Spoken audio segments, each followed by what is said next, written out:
เอาคนละวงเด้อเอาเกี่ยวกันอยู่ในตัวในตังก็ได้เด้อบนซื่นตามสบาย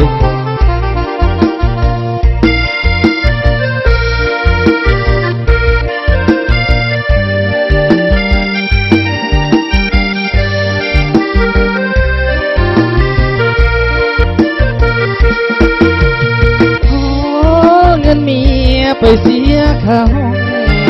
อย่าพูดอย่าบึ้งเนื้อทอง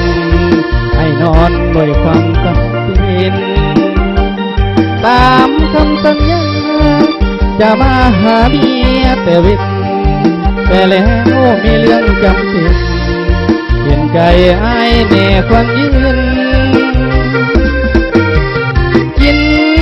เหล้าเบาจนมาบ่ได้หาขับรถอยากจำสาวไทยยิ่งได้นอนโรงแรมข้างคืนอย่าเข้าใจผิดว่าผัวนอนกับหญิงอื่นไอ้นอนคนเดียวข้างคืนเกิดเพิ่งเมียแทบขาดใจหากเงินธนาคารยังมีดอกเบี้ยแต่ภาคเงินนำพอยากลำบากหัวใจขอเห็นหน่อยนะรักเมียอย่ามีแต่ให้ถ้าเบิกเงินเดือนเมื่อไรอย่าแทนให้อย่าได้กังวลขอเงินเมียไปเสียค่าห้องต่อไปนี้ไอ้ขอรับรองอย่าบ่ทำอีกแล้วหน้ามนไอ้นอนคนเดียวบ่มียิ่งใดเกี่ยวคุณถ้าหากไอ้นอนสองคนสาบานให้พาเตียงขอเงินเมียในมอบให้ทั้งพันตีบุญหลักเด้อพันตีหรือพันโทนี่แหละเนาะขอโทษหลายๆเด้อพันตำแหน่งบ่ถูกเนาะ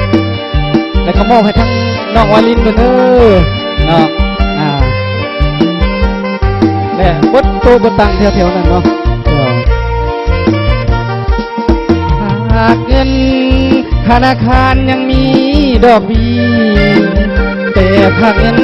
นำเมียพอยากลำบากหัวใจขอเงินแน่นะรักเมียอย่ามีแต่ให้ถ้าเบิกเงินเดือนเมื่อใดอย่าแทนให้อย่าได้กังวลขอ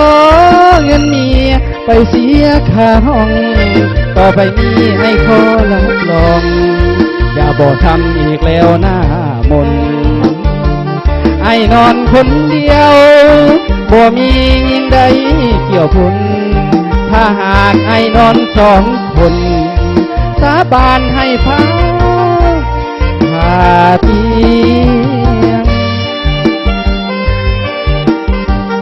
ขอบใจเด้อ